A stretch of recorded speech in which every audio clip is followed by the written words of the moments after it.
Now there are several other elements of games, and these are like outside of the basic definition, but these are also then end up being places where, as artists, we can look at this and tweak them. The magic circle is the first concept, and basically this is an imaginary boundary that you pass when you enter into the game. In some games it's much more obvious, like sitting down at the computer to play World of Warcraft, or sitting down to play Monopoly. And in other cases it's not as obvious.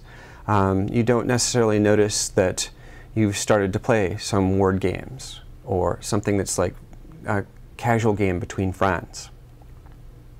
Huizinga actually talks about the magic circle, and it's by crossing it, or by understanding it, we know when the game begins. The magic of the circle is because of the new reality, he says. And once the magic circle is enacted, the plastic pieces become representations of something else. The story sort of becomes a new order of reality, and has like a holding power over us. It's like we become engaged in the story itself. The next piece to consider is the rules. And like I said, they can determine like the order that players move in. They can determine the order or the rights and responsibilities of these players, and they can determine the goals and the victory conditions. Now, they're not always stated. The rules are one of those things that sometimes you have to discover them as part of gameplay. Like, for example, again, in World of Warcraft, you sit down at the game and there are some things that you can do and some things that you can't do, and those become pretty obvious through experimentation and exploration in the space, but they're never really sort of written out for you. Whereas a game like Monopoly has a very succinct list of rules and things you can and cannot do. Now, the computer has a specific kind of control over that, in that very often, like, you just can't do something outside of what the computer's willing to let you do. If you do that, then you're breaking the rules, you're hacking the computer, and you're cheating. We'll get to that a little bit more. In thinking about fun, does a game have to be fun? Well, it has to be fun if you want to continue to play it, if it has to have some sort of redeeming factor for the player.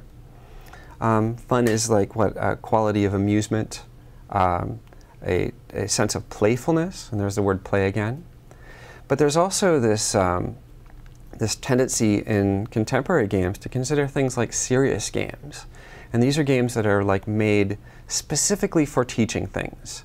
Like, and it may be that, like, learning how to react to a toxic spill, where you couldn't actually work with a toxic spill every time, because that would be dangerous for not only for you but for other people around. But in the process of a game, in the process of like exploring a rule set, you can practice at it without actually being put into danger. In thinking about cheating relates really specifically to the rules, right? It's about breaking the rules. And this is very common in games. And certain folks will end up hacking like computer games to gain an advantage in them as well. Why do people cheat? To increase their chances of winning? Nobody really cheats to lose. So is hacking cheating? Well, it depends on if you're modifying the rules or if you're ignoring the rules at that point in time as well.